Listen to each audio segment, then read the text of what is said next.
ক্ষমতায় আসবেন না খেঙাতায় আসবেন, সুদের উপর সে নোবেল পুরস্কার পেয়েছে।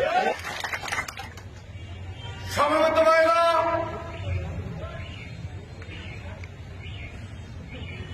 সুদখোর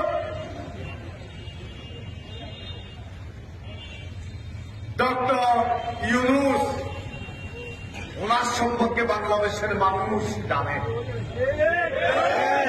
গ্রামীণ ব্যাংকের নামে আমার গ্রামগঞ্জের নিরীহ গরিব মানুষের শেষ সম্বলটুকু শেষ করে দিয়েছে কে?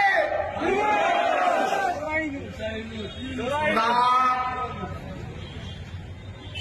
গ্রামীণ ব্যাংকে সুদ ছিল 30-40%।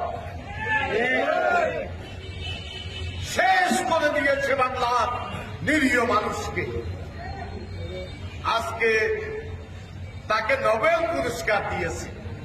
আমি বলব তার নোবেল পুরস্কার হচ্ছে সুদের উপর সে নোবেল পুরস্কার পেয়েছে। আজকে তার বিচার শুরু হয়েছে।